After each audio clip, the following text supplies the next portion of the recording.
The speaker is my colleague Jana Glass, and I will also introduce to you the first part of the lecture, the Smart Control project. Next, please.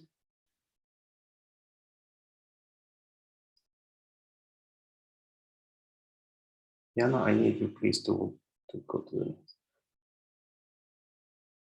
Yes, so I will give a brief introduction to the managed aquifer recharge and our Smart Control project.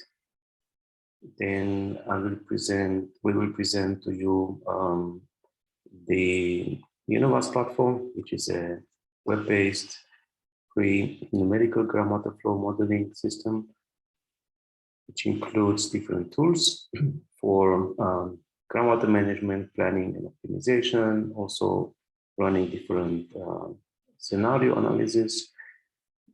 The recent tool that was added to the platform was is aiming at allowing users to run groundwater models in near real time. And we want to show you a few examples from several case studies in Europe and Brazil, where these tools have been applied. And if the time will allow it, we would also like to discuss with you and answer your questions, or maybe address your feedback. Meanwhile, also please write your questions in the chat if you have something that you'd like to ask, but we will probably be able to answer them at the end.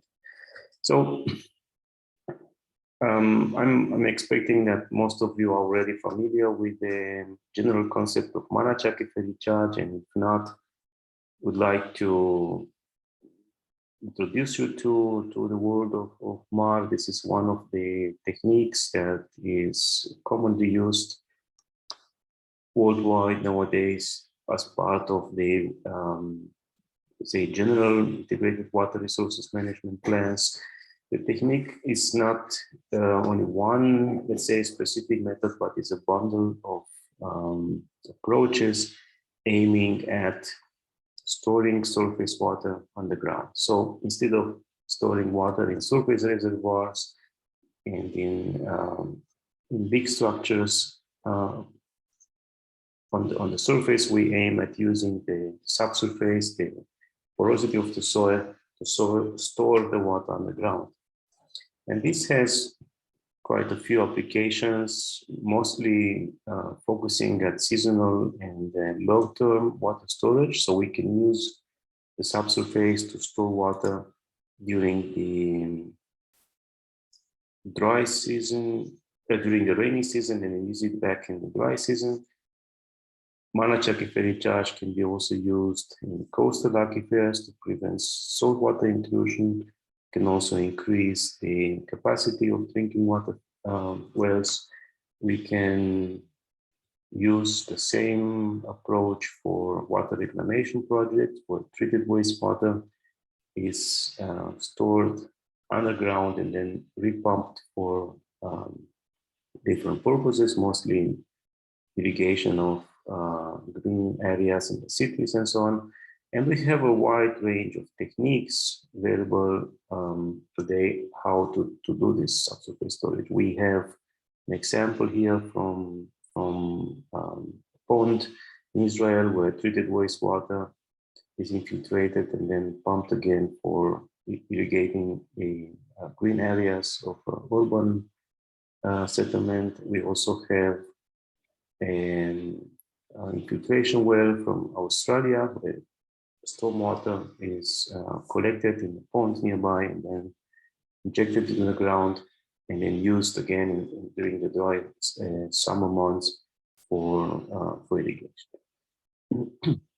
So there are many examples worldwide available. Recent database includes over 1,000 such projects in more than 60 countries worldwide, and you can see different uses of managed aquifer recharge. Say in South America and then Asia, more than half of the projects focus on agriculture, on irrigated agriculture, while in Europe in say Africa, but also in Australia, the final use of water after being stored in the subsurface is domestic water supply, domestic drinking water supply. So MAR has been used in different countries for different purposes. Besides the most conventional use in agriculture and drinking water supply, you also have uses for ecological reasons. So water is not pumped from the ground, but is left there to support different ecosystem services. So there is proof that managed aquifer recharge can fight against, let's say, different impacts of the climate change.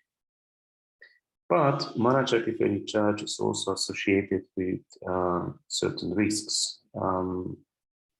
This has been already catched in the European regulatory framework, as we have. The first example is the Water Framework Directive, which is the guiding framework for water management in European Union countries. And in this case, managed aquifer recharge, it's called artificial recharge. It's an old term that you can still find in different languages. Well, artificial recharge is recognized indeed as one management tool that can be used for achieving a good groundwater status. But the same directive says that controls must be placed in order to eliminate the possibility that receiving groundwater body gets degraded. So we have to make sure that the groundwater is not changing the quality worst after applying managed aquifer recharge. And the other directive that is soon to get effective is saying that risk management and risk assessment of catchment areas at points of obstruction need to be carried out at the latest by 2027. So it's not enough just to, let's say, do a simple prediction or a simple assessment, but we need to have a full, complete risk assessment and mitigation for each catchment where water is used for consumption, so for drinking water purposes. Which means all these risks that have been associated with managed aquifer recharge, starting from human health risks, environmental risks, technical risks, for example, failure due to poor planning or improper use of the water or inappropriate selection of the site, economic risks in which these projects get less benefits than those expected. This needs to be mitigated. So what the Smart Control project is doing is addressing these risks by creating a framework for real-time monitoring and control of the subsurface processes in order to reduce the associated risks and to provide the operators and the decision makers with proper tools to mitigate those risks as well. The project started in February 2019. It is running for 2 more months at the end of July 2022. And we have as partners institutions from Germany, France, Cyprus, and Brazil, with funding provided by national budget funding agencies under the Water JPI framework. The project has two main components. One is an enhanced monitoring system that is installed at different case studies from these participating countries. We collect data from those sites in real time. So most of the data is collected through online sensors. So we installed sensors in the groundwater and the aquifers. And then with this data, we run simulation models, web-based, to produce different outcomes. So we can assess the potential risk, even for sites and the new development. We can have alerting messages and different feedback from the sites. Most important is the utilization of this data for modeling. So we can use data collected from the sites in the groundwater models to have a much faster response to those risks. And we can also run simulation scenarios and predictions for future climate changes. So we are now in the third seminar, in which we're going to show to you some tools on the modeling side. We have a wide range of tools, and the INOWAS platform has been now, I think this is the 7th year of development. We have a web-based system that can accommodate different types of tools or different complexities. Some of them were also developed before the smart control, some of them were developed during the project, and they can cover risks associated to MI at different scales.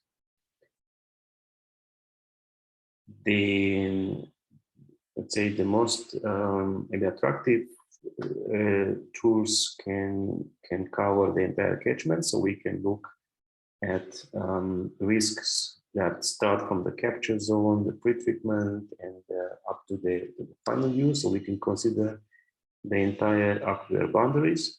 And such tools are, for example, the numerical groundwater modeling using ModFlow. ModFlow is a most common software for groundwater modeling. Based on these base models, we can also run advanced scenario analysis and assess the impact of different situations. And recently in smart control, we use data from the sensors that is fed into those models in real time, so the models can run basically in a more standalone mode without the need of operator to update different data sets. So these are covering the entire, we can cover the entire catchment where the ML system is installed. Another tool that also covers the entire process is assessing let's say, the probability of a final user that benefits from a MAR system of getting sick in case of a microbial contamination in the system. It's very useful for, let's say, assessing the efficiency of a MAR and what would happen if contamination will pass through. We also have tools that are related to a specific aspect of a MAR. For example, in the infiltration part, we have also certain potential risks that, for example, microbial contamination is being propagated from the infiltration ponds towards the extraction points, towards the well. So we can assess the hydraulic residence time that the groundwater stays into, the infiltrated water stays into the ground before being extracted. In Germany, we have the so-called 50 days rule. So that means we have to make sure that water stays in the ground for at least 50 days. This has been the previous two tools that have been presented in the first webinar. So you can also access the videos soon. And further tools might include the design of infiltration ponds for soil aquifer treatment, which is one MIL technique. We can assess the impact of a pond on the groundwater using some analytical tools such as the groundwater modeling calculator, or we can try to understand the impact of the saltwater intrusion by a series of analytical equations. So yes, analytical equations or numerical modeling, and all these tools can cover different aspects. This is a selection that we partially presented in these webinars. Now, today we will focus on the numerical groundwater modeling, and for this I will give the floor to Jana, who will guide you through some examples, tools, general explanation, and some examples applied at different case studies. Thank you, Katalin, for the introduction. So I will continue now with the numerical groundwater flow modeling tools, which we developed on the web-based INOWAS platform.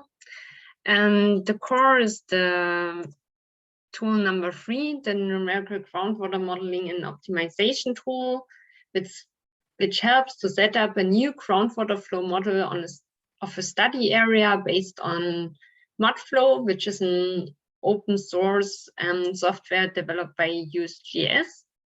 But also you can add solute transport as well as variable density flow. And tool number 3 not only helps to set up the groundwater flow model, but you can also run the model as well as visualize the modeling results as well as the calibration results. Then if you have a calibrated numerical groundwater flow model, you can use the MudFlow Model Scenario Manager, which is tool number 7 on the INOWAS platform. There the MudFlow output files are used for customized analysis of user-defined model scenarios. So you can have a look and compare various model scenarios with each other.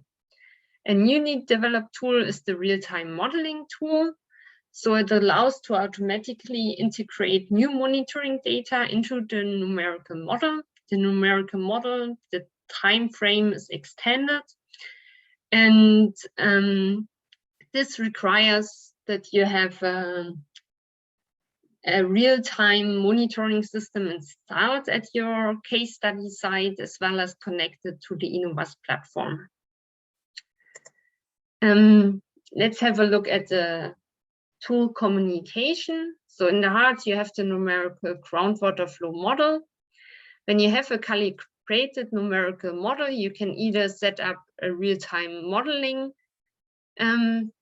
instance where real-time monitoring data is fed into and combined with the calibrated numerical model. As a result, you will receive model results in real time, which can help to optimize your groundwater management. On the other hand side, you can use the scenario manager and analyzer and create various model scenarios where you can include, for example, climate or land use change scenarios, or just test various management operations. How you start on the INOWAS platform. So you need to register on our website free of charge. And after you log in, you will be directed to the dashboard. And there you can see your tools, which is an overview of all safe personal tool instances, as well as you can have a list of all tools on the INOWAS platform, which you can use free of charge. There you can navigate, for example, to tool number 3, the numerical groundwater modeling and optimization tool, and open your private tool instances. So you can always set your tool instances private or public. So if you set it public, everyone that uses the INOWAS platform can access your tool and edit and clone your tool instances, or you can set it private so that you're the only one that sees the data as well as the model, for example. The first step to set up a numerical groundwater flow model is here the model setup section. So you have the discretization, the soil layers, the boundaries, the head observation. And if you need, you can also add transport and variable density flow. In the discretization, you need to find the spatial discretization. So how many rows and columns do you have? What is the cell width and cell height? And you can either load a GeoJSON for that, or you can draw it by using these functionalities of our platform. For the time discretization, you can also import the stress periods if you have many. The time unit that is currently supported are only days. And you can set up the the stress periods and if they are steady state or transient. For the spatial discretization, we also developed a tool for grid rotation. So depending on your model area, you can rotate your grid and also use local grid refinement in a defined area to refine your grid in specific areas of the model. Then we come to the category soil layers. So with that button, you can easily add various layers. You can define your layer name, a short layer description. You can define the type of your layer, the calculation method, and if rewetting is available. Besides that, you have the layer parameters and the basic layer properties. The basic layer properties include if you have active or inactive cells, as well as the starting head. The layer parameters include the top elevation, the bottom elevation, the hydraulic conductivity, hydraulic anisotropy, vertical conductivity, specific storage, as well as specific yield of your model. And there are various ways to define the parameters in the soil layers section. So you can either upload a raster file, which has been done here for the hydraulic conductivity. Another option is to set a constant value. So you can simply set up a constant value for the whole layer. Or another possibility is to create a zone. Here you can create zones which are then applied for specific parameters. You can turn them on right here with select zones, and then for that zone you can set your specified value for the layer. In that way you're quite flexible how you define the soil properties of your numerical groundwater flow model. Let's come to the boundary section. So far we implemented the following modeling boundaries. So we implemented constant head, drain, evapotranspiration, general head boundaries, flow specific head boundary, the recharge boundary, river and well boundary. And with those boundaries, you can include in your model right now on the INOWAS platform. To define a model boundary, you can either use the GIS functionalities of our platform, but you can also load a GeoJSON. In that way, using a GeoJSON file, you can also include multiple boundaries at once. For example, if you have a well field, then it comes handy to upload the GeoJSON with all the coordinates of the well boundary. The time series data can be either input by hand if you have only a couple of stress periods, but you can also upload a CSV file with the time series data, or you can connect the sensor data from T10, so the real-time monitoring tool, which has been presented in a previous online seminar. There you can select the project where your sensor is included and the sensor itself and the parameter you want to use in your groundwater flow model. Be aware that the data must be pre-processed in tool number T10 in the real-time monitoring tool, and then you can use the data directly in your model. And the same applies to head observations. So you can upload the data also via CSV file, or you can import the sensor data from real-time monitoring tool. And the head observation are then used for model calibration. The next section comprises the calculation, and there are all the mud flow, seaward, and solute transport packages. Parameters can be defined, and also the calculation can be run. So for example, you can control all input parameters for the various packages and the boundary conditions that are or that you considered in your model. You can also define the solver package, the outer and inner iterations, as well as the head change criterion or the residual criterion. Be aware that when you click on that section, the macro packages are generated from the input data you defined in the model setup section. But depending on the model size and your user browser, it can take some time to process the data.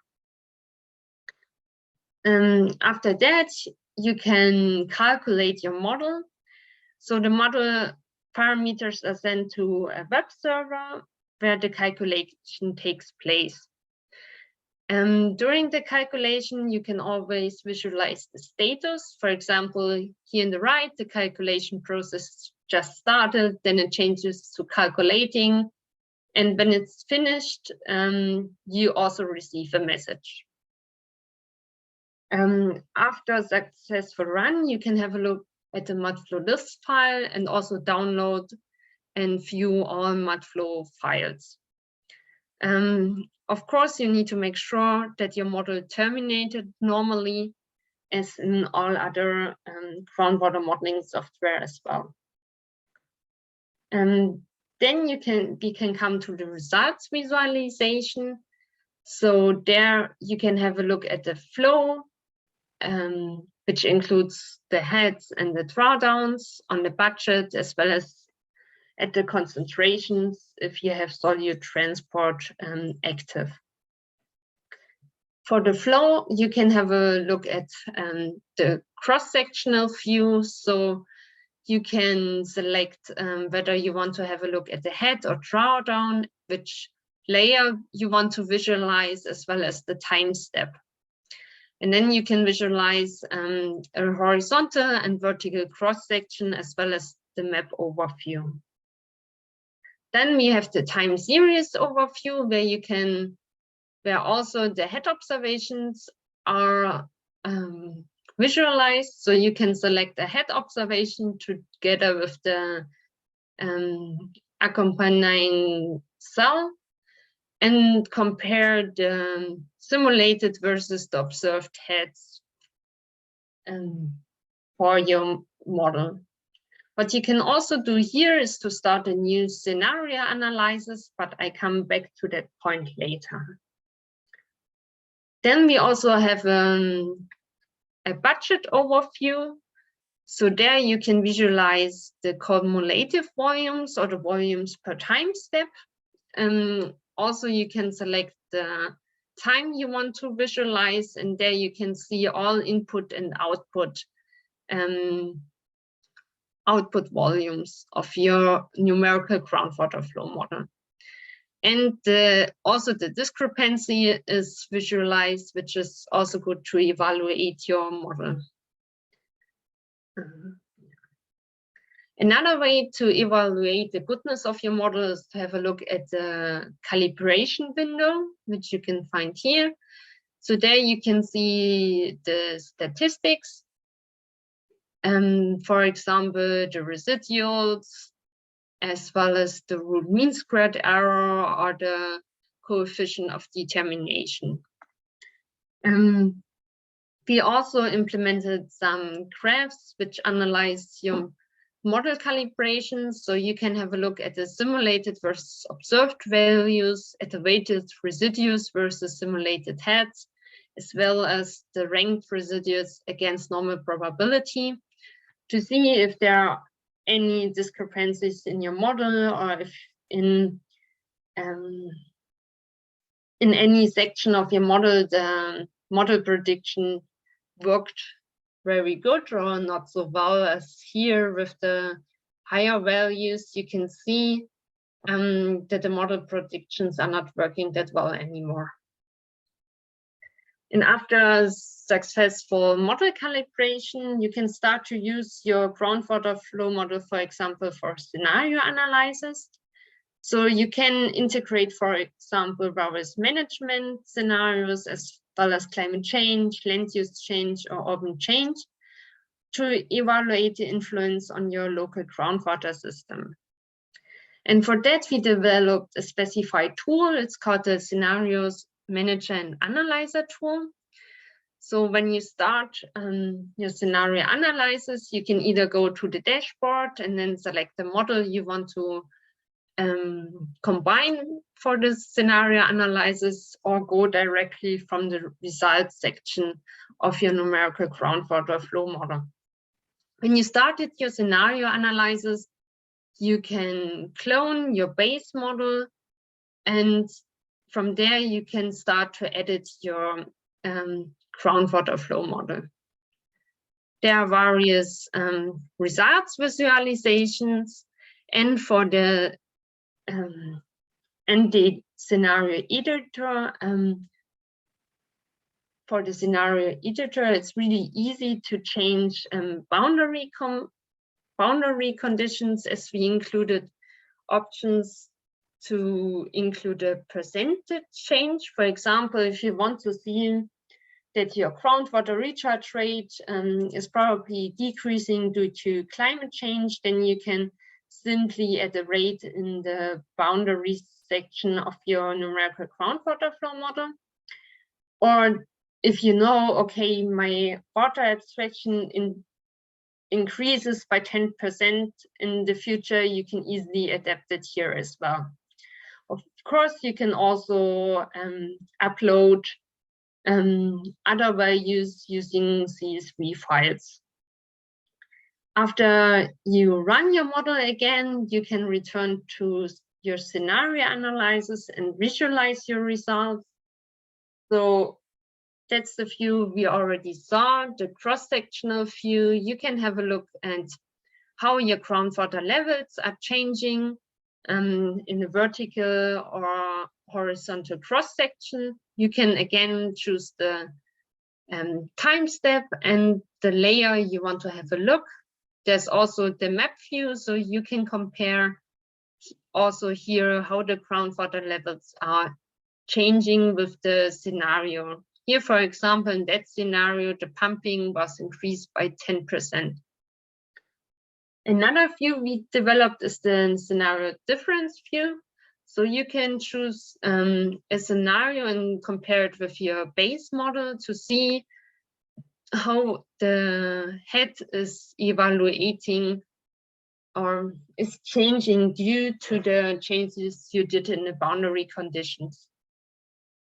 A third option is the time series view. So you can select the location and see how the scenarios are changing the groundwater levels over time. This comes handy to really see in one picture how, for example, the groundwater level change here in that example, if you increase pumping by 10 or by 20% compared to your calibrated groundwater flow model. Another option is to use a real-time numerical modeling tool. So for this, I already mentioned at the beginning, you need a numerical groundwater flow model, what is calibrated, and you need real-time monitoring data added to our INOWAS platform. And combining those, you can start a real-time modeling tool. You can redefine model boundaries and head observation by assigning constant values or by adding sensor values, and then you can initiate a real-time model and actualize your groundwater flow model with real-time data. For example, here we used the tool to evaluate to add real-time monitoring data to a groundwater flow model in Pirna. So we added the river stage with an observation points, as well as northern constant head boundaries, while other boundaries were kept constant. As a result, you can see here that you have here the base model and then the actualized model with real-time monitoring data. So you can really have up-to-date groundwater flow models, which can be used then as management options. You already saw some results from our case study site in Pirna. That site is mainly used for research purposes and to investigate the processes occurring during managed aquifer recharge, as well as for testing of the developed tools. And there we have a quite big or quite nice monitoring network installed, which send groundwater measurements to the INOWAS platform, and the data is received by the real-time monitoring tool. In addition, we developed a groundwater flow model with daily time resolution, with a constant head boundary in the north and the river boundary in the south, as it's directly located at the Elbe River, and evaluated the groundwater flow in that study area. Here you can see exemplary the results of the groundwater flow model, including the head observations and the river boundary, as well as the constant head boundary in the north.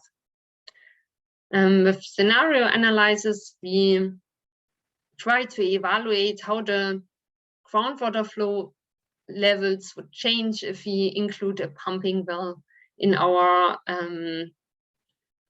study area.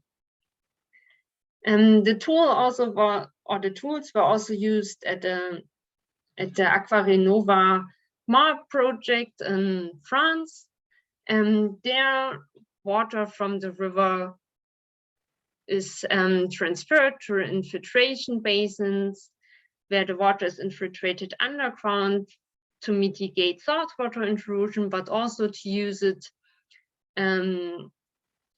after abstraction and chlorination as drinking water for the close-by city. Also here you can see there's quite a dense monitoring network, which can be used to set up the numerical groundwater flow model. Here you can see some screenshots of the setup of the groundwater flow model on the web-based INOWAS platform. You can see the top and bottom elevation, as well as the boundary conditions.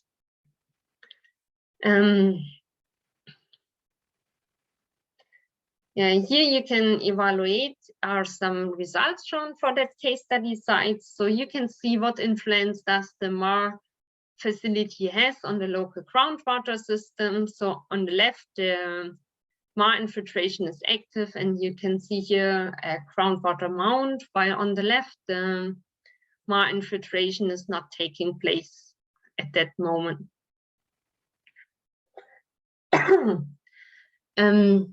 Yeah, you can always evaluate the calculated versus observed values on our platform, depending on the location of the sites, and various management options or scenarios. So here, the base case is shown, and here the MAR facility was duplicated to see if increasing the injection rates has a positive influence on the groundwater levels, also compared to another scenario where no infiltration at all takes place. And on the INOWAS platform, you can then evaluate directly the changing groundwater levels at a selected location for a certain time step. If you want to learn more, there's a deliverable published on our website where you can read all information. Another case study in our smart control project was the Ezousa case in Cyprus. So there, treated wastewater is infiltrated into recharge ponds and later abstracted for agricultural purposes. The objective in smart control was to first set up a monitoring system and also evaluate various management options via numerical groundwater flow modeling. Here you can see the model boundaries.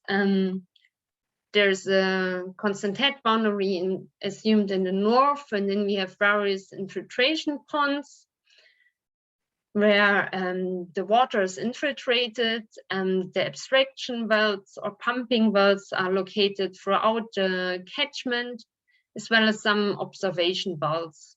With the help of the observation data, we set up the numerical groundwater flow model and evaluated 2 scenarios. One is to increase the pumping rate by 10% or by 20%. And here you can see during the dry season or during a drought period, which took place during the simulation period, the groundwater levels at the location which is closest to the coast, the groundwater levels are really decreasing a lot and are decreasing below 0, which means that it is prone to seawater intrusion. So here the groundwater flow model really helped to evaluate how the groundwater levels are changing during a drought, and if at the same time groundwater pumping was increasing.